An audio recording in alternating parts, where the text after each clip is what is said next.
Hello, I'm Dr. Susan Lange, and I'm here today in the south of England, in Surrey, is that right? Mm-hmm. And I'm here with David Haas, and he is a co-author of a brand new book. He's in the middle of a book launch. I think you're doing a webinar tonight. That's right, yeah.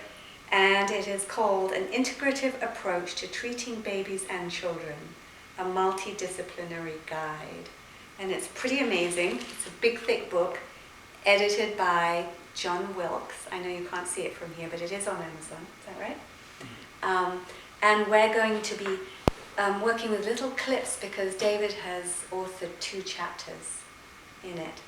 And we're going to be giving you some of the principles that he has managed to eloquently get down on paper. And I know this is for practitioners, but I also wanted to talk to David about how these principles can be used in everyday life to help you make a big difference through understanding your birth patterns. And David is an expert at this, and you've been doing this for, what, over 20 years? Yeah, about, right? Yeah, since 96. Since 96, same time as me? Yeah. You in England and me in America, and we're both trained with Ray Castellino, who has been our mentor and amazing inspiration. Mm-hmm. So David, I'm pretty excited about this book. Thank you. Because you've done a good job and you put in 2 years of work into it. Yeah. And you were going to tell us some of the core principles that you've identified. Is that right? Yes. That can make a big difference for families. And you work very specifically with families and children and with parents.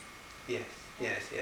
And other adults too, but that's the core part of the work. Yeah. So talking of the core part, yes, you have some core principles, don't you? I do. As you were saying, these principles came out of Ray's work, and I'm not quite sure the number, but I'm going to start with one which actually came from a colleague of mine, Klaus Capelli in Switzerland, which is the welcome. I love that one. And, for a while I thought, well, why is he using welcome? And then I realized that when I meet somebody and I feel welcome, my whole body relaxes. I feel safe and settled, and it's a good place to start. So let's pause a second, yeah, and let's look at our listener, our viewer, and just say welcome, yeah? Okay. And just pause and say, we want to welcome you to this video with David and me, and for you to notice how you feel when we say welcome. Welcome. Welcome. And we want you to notice what happens inside you when we say that. This is David's core principle number 1. Well, I notice myself kind of settling. Do you? Yeah. Yeah. I feel that just dropping down in myself. So as we're saying welcome to you, we are dropping down in ourselves. How cool is that, huh? Yeah. Well, thank you. So that brings me on to the next principle, which is mutual support and cooperation. And it's about taking care of myself, supporting myself, but also being in relationship with the other person, being connected. And if, sometimes we're in that place where everybody has a place where I'm standing in this place and you're standing in that place, and if nobody's willing to be cooperative, then we end up in a place where nothing moves, nothing shifts. But as we come into that mutual support, as we're willing to shift our position a bit, there's a bit more space for change to happen, or for relationship to happen. So if we take that into what we're doing right now in the present, yes, if we're supported, then others are supported. So what have you done right now for you to be supported? For me to be supported sitting right here? Now. Yeah. Well, first of all, physically, Mm-hmm. I've got a good support at my back. Yeah, you've got 2 or 3 cushions. Yeah. So yeah. he's physically getting comfortable and being supported right now. And then also, there's something about making eye contact. Mm-hmm. So I'm making eye contact with you now, and I'm not sort of staring intently into your eyes. I'm just noticing where I sit with my presence. Yeah, it's like a soft gaze I'm getting from him, and hopefully you're getting that from us. That we're making eye contact with you through the camera. Yeah. Yeah. Mm-hmm. And so that's one part. And the other part is, we talk about prosody. And prosody is how we speak. It's where we stress our voice, and a sing-song, if you like. I like to think of it as. And there's something in that which allows connection. So it's the actual sound of the voice, the lilting. Yeah, because if I just talk like this with one level, for me, there's not a relationship that develops out of that. Mm. But if I'm talking like that, and if I exaggerate and I go up and down and around the corners and so forth, there's something for me in the energy of it that supports the relationship. So that's the sound of the voice, and the sound of the mother's voice is really important for a baby. Is that right? Yes. Yeah, that helps the baby to feel safe. Yes. And then we don't want really deep, dark, slow, low voices that can be actually scary in terms of our nervous system and our primitive brains. And you're talking about that kind of open connection. Yes. So that's another way that you're supported, and I've got some good back support and some good cushions here, and I'm comfortable and the temperature's comfortable. Yeah. So yeah. Yeah. And that way we can connect more with you, we hope, listening to this. Yeah. I mean, I remember I was listening to Stephen Porges. Yes. And we just listened to him a couple of weeks ago. Yeah, we did. Yeah. And, Stephen Porges developed this new form of a nervous system, or his hypothesis of how the nervous system works. I won't go into it just now in depth, but suffice to say, it's also not just about what we call the historic nervous system, the autonomic nervous system, where you have the rising to do things, what they call the sympathetic part of the nervous system, and then you have the settling. But he talked about the social nervous system. And the reason I just brought his name up, because I know he did a lot of work, or does a lot of work, he certainly did, around working with autistic children. And Dr. Porges is a professor of psychiatry, so he's done tons of research, hasn't he, over the decades? Yes, and yes. That's really done amazing work. Yes. Yes. And in his work he found ways, as I say, I won't go into fully now, but he found ways of working with autistic children and some adults which could help them come back to a more relational space. Which means more interactive and connected Yes. with other human beings. Yeah. But one of the things that I recall in terms of creating safety, and we might talk about that in a bit, about creating safety and feeling supported, is that children in schools should not have the door behind them, because their nervous system can get activated. And so it takes you out of that settled space because your antennae are up and you're wondering, so who might come in from the door behind me? Yes. Whereas here, I had the door straight in front of me, Yes. so I could see. So you're safe right now. So I'm safe. Excellent. We're going to talk more on safety in the next section. So are you finished with the second core principle? So that's, in terms of support? Yes. So that's the mutual support and cooperation. And then the first one for me is the principle of choice.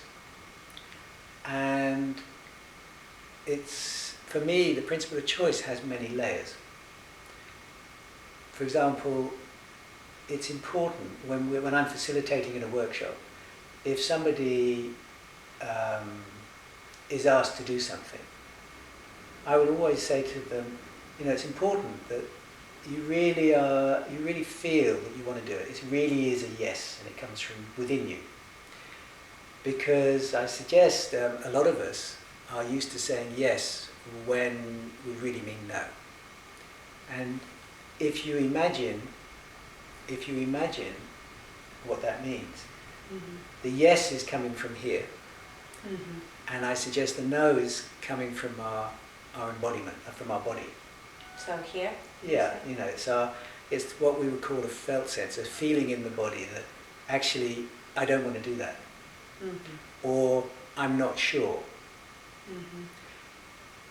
And there are lots of reasons why we say yes. It might be, if I say no, I'm going to have to deal with a lot of stuff, meltdowns or whatever. If I say no, maybe they won't be my friend. Maybe they won't love me anymore. Is that a common one? Who often thinks that? I know I've thought that in my life in the olden days when I was too scared to say no. Yeah. Yes. So, and also if you imagine, if your head is saying yes and your body is saying no, there's going to be a tension between the two parts. There's going to be a stress. Yes. And we get through, we manage, but because there's more than one thing going on at the same time, then there's confusion because of which way. And if you, so you might have had the experience that when that happens, the person saying, "You really mean yes?" So that's what you do. You really invite people to explore whether they really mean yes. Is that what you're saying? No, it's more a question of, if I'm feeling the no in my body and I say yes, then the effect can sometimes have with the people we're saying it to, they'll be confused and they'll ask the question again sometimes. I say, "Are you sure? Do you really mean it?" Yes. Yes. So basically, if you're not clear within yourself and in kind of harmony, then people around you will be confused. Yes. Okay. And here's the thing, if, again, when I'm in a workshop, when I notice that somebody chooses to say no, and I let them know that actually they don't have to take care of what happens. It's important that they just say what's important for them, which is the no. Or even if they're not sure, they say no, because they can always change their mind. Yes. And then if the other person or people have some challenges around that, then in that circumstance I'll support them to find their way through. So there's a gift that comes out of it, because one is people being able to say no, and the other is for the other person to receive it. I have a little example of when I was working with a mother and her toddler, and they'd come into the therapy space and I'd close the door and we'd sit down and begin, and then the toddler would get up and want to go out of the door, and so I would sit by the door because we're in the session and it's not safe outside for the toddler to go wandering. And so the toddler comes up the door with wants to open the door, and I'm holding it so it doesn't open. And I acknowledge first of all what the toddler wants. I can see that you want to go out of the door, and right now we have to be here, but you can go out later. And the toddler will then have some feelings about it. Like an upset, a tantrum, Well, screaming. it doesn't even have to be as big as that, but they'll usually rub the handle of the door, they'll kick a bit at the foot of the door, and they'll do that for a little bit, and I acknowledge their feelings. I acknowledge that they really want to go out, and right now I'm holding a boundary. This is my no, you can't go out just now. And in this case then this child went off, then came back, and did the same thing. And I think it was either twice or three times. And then the child went back into the centre of the room and did an amazing session. And there's something about, first of all, me holding the no. And you're doing this. Yeah. So A I'm firm, holding. clear no. That's it. And it's a boundary. A boundary. Yeah. It's a boundary. Mm-hmm. And from that place, for me, and as I say, this child did an amazing piece of work, but for me, holding the boundary, having acknowledged what the child wanted, because if you don't acknowledge what the child wants or what the other person wants, then they're going to keep pushing. Yes. Because you haven't got it. You haven't got it and they don't feel heard met or or met. heard. That's right. Mm-hmm. So, in holding the boundary, he went and did his piece, and my suggestion is he knew, or he'd seen, how much I held that door.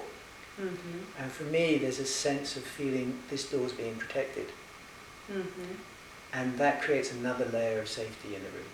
And you were still acknowledging him. So he had a choice to still keep trying to do this or go around and then do some work with you. Yeah. So there was choice involved there.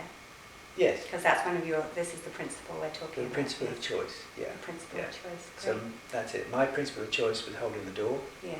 and he had a choice in that. He had a choice where he was on a net and you still set a boundary at the same time. That's right. Okay. And the other thing is, when a boundary is set, for me, I may not like it when somebody holds a boundary, Mm-hmm. but then at least I know where I am in relationship with that person.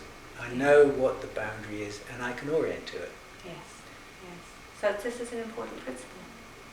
Yes. And just as a final point, without boundaries, you can't have a relationship. Exactly. Did you hear that? Say that again, Peter. Yeah. David. Yeah. Say, Peter. Yeah. Without a boundary, you can't have a relationship, because if there's no boundary, then you're just one. You mean you're merged? You're Does that merged. mean- Yeah. Yeah, you're merged. So then you don't know who you are and who the other is. So that's another important piece that we could talk at length on maybe Yes. another time. But yes, sometimes that is mind-blowing for people. You need boundaries. You need to know who you are, Yeah. who I am, Yeah. and that we're separate and we can merge if we want. But it's again back to that choice. Great. What's your next principle? So the next principle is about contact, but I just want to say briefly about something we call brief, frequent eye contact. Again, that's something from Ray. Mm-hmm. And Porges, Dr. Porges, eye contact. eye contact, yeah. But the brief, frequent one is that, especially if you're with a child or a baby, there can be that huge desire. You get drawn in and you really focus in on the child, and that can be a lot. That can be too intense. It can be too intense. Yes. Yeah. Yes.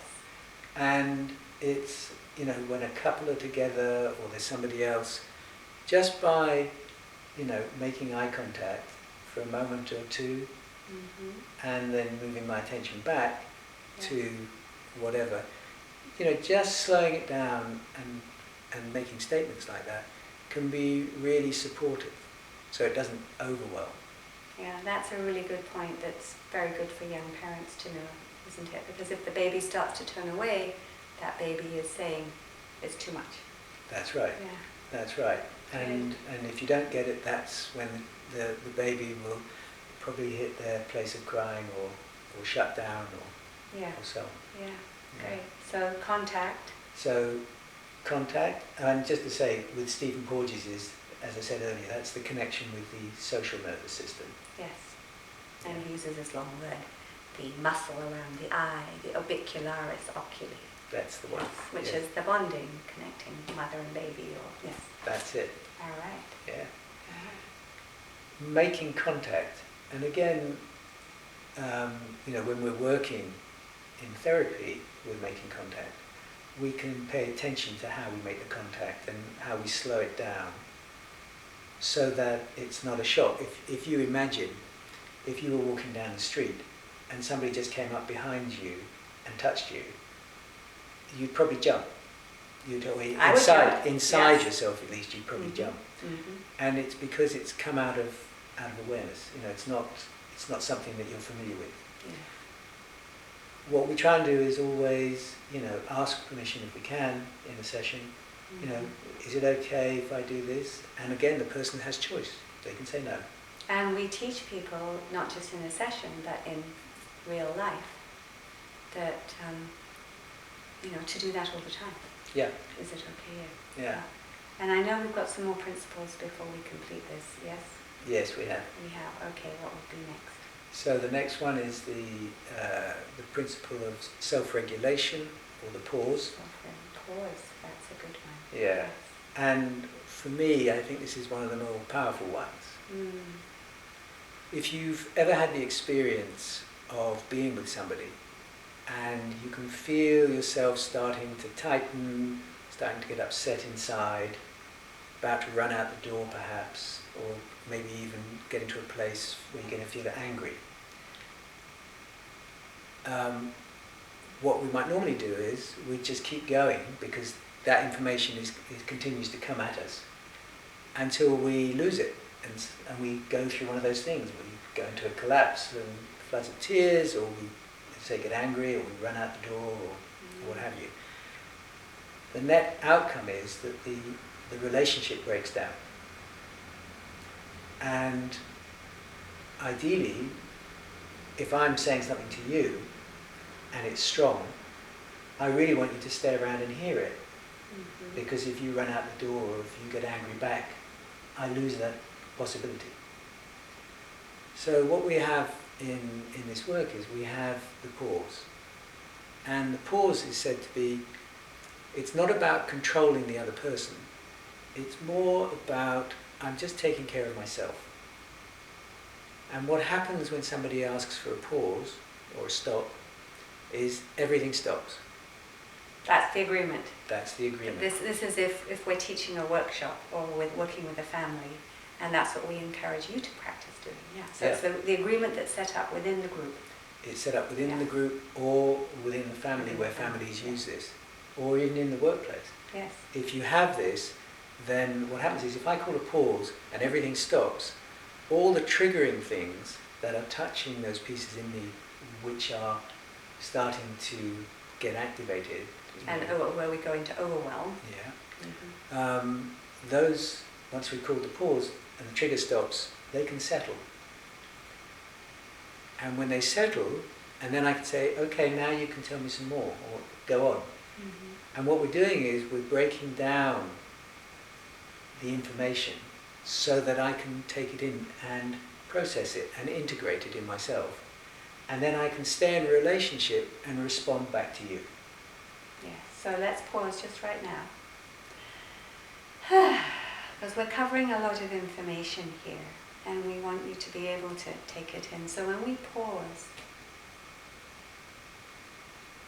we're inviting you to integrate.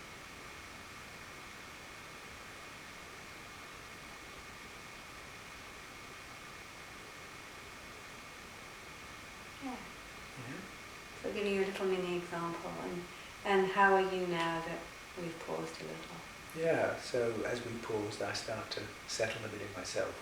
And me too, because David is giving a lot of very interesting information, and I was noticing I was trying to make sure that we covered everything. Okay, great. So that was the pause, David. And now we have a couple more principles, is that right? Yep, just two more. All right, two more. And the first one is about self-care. And by self-care, it could mean I need something to eat, to drink, I need to go to the bathroom. You know, you can imagine that if you're needing to go to the bathroom, for example, and you're staying because you feel you ought to, your attention isn't going to be fully with the other person or with the other group. It's going to be on, I need to go to the bathroom because I can only hold this for so long. Mm-hmm. And it's the same with water. You know, if you haven't had enough water or fluid intake, your attention is going there because that's what the body does. It's normal and natural. Mm-hmm. It stresses us to know we need to do something to take care so it can come back and stay in homeostasis, in that sort of, shall we say, that the normal health line, or the normal line of being. I'm just trying to think how to put that homeostasis. Well, it means if you're a mum with a toddler, and you're used to doing everything for the toddler, you still need to take care of yourself, because otherwise your attention is not fully able to be with that toddler because you're being distracted. Yeah. Can you say that in real life? Yeah, yeah. Or in a business meeting or something. That's right. And and I think we're going to talk about layers of support at some point. Yes. And that's part of it. Yeah. So what we like to say is oxygen mask on you first. That's Is that right? Yeah. On you first. Yeah. You first. And then you can relax and settle. Yeah. And be present. Yeah. So self-care. So that's self-care, and then the final one is confidentiality. And when we're working, we have an agreement about confidentiality, and in one-to-one or in a small group or with the family. And if it's my story and I want to share it, then I can. If I want to share somebody else's story, then I need to ask their permission first. And I always say to people, before you answer on that, always just pause and check with yourself about what your choice is, whether it is a yes or a no. Because once you've said to somebody they can do it, it's out of the box. Yeah? So better to take the pause and check first. Yes, so this is a really important one. How about in families? I know you know what I'm talking about, where people are talking about their baby's birth, for example. Yes. It's like, Yeah.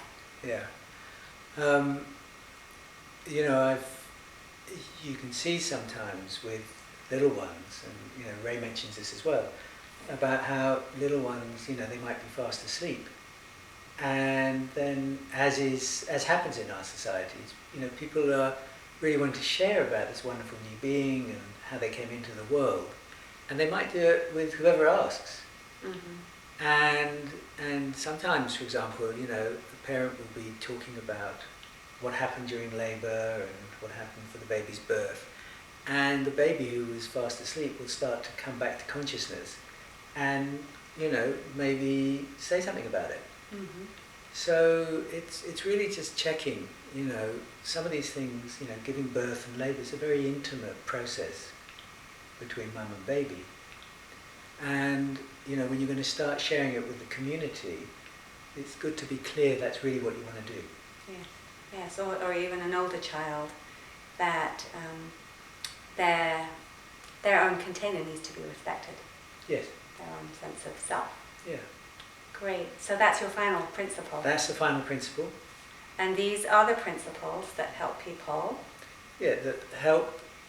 We use these principles to create what we call a safe space. It creates a container within which we do our work. And within the infant-centered family work, we always set these up with the parents so that it's there for the parents and the child. And we coach as we do, right? We model, we coach. It's not, we don't expect people to get these overnight, in one moment. But you get it through watching and being supported in finding it for yourself. And the ideal is, I feel, that families have this to take home with them. Yes, so thank you for that, because it's one of the reasons John created this book, isn't it? And that you wrote your 2 chapters. Yeah. So that practitioners can really get this and practice and support their patients and students. And that's one of the reasons we're doing this little video, so that you can listen to this over and over and get these principles that David has written about in this book. Yeah. And take them out and practice and share them, and find that place of self-regulation inside yourself, and that peaceful place and that settled place that can make a difference with everyone around you. Is that right? Yeah. Yeah. Thank you so much, David. So these are the 7 principles. I really appreciate the time you've taken to cover them for us all. Yes. Thank you. Thank you. Thank you. Bye. Bye.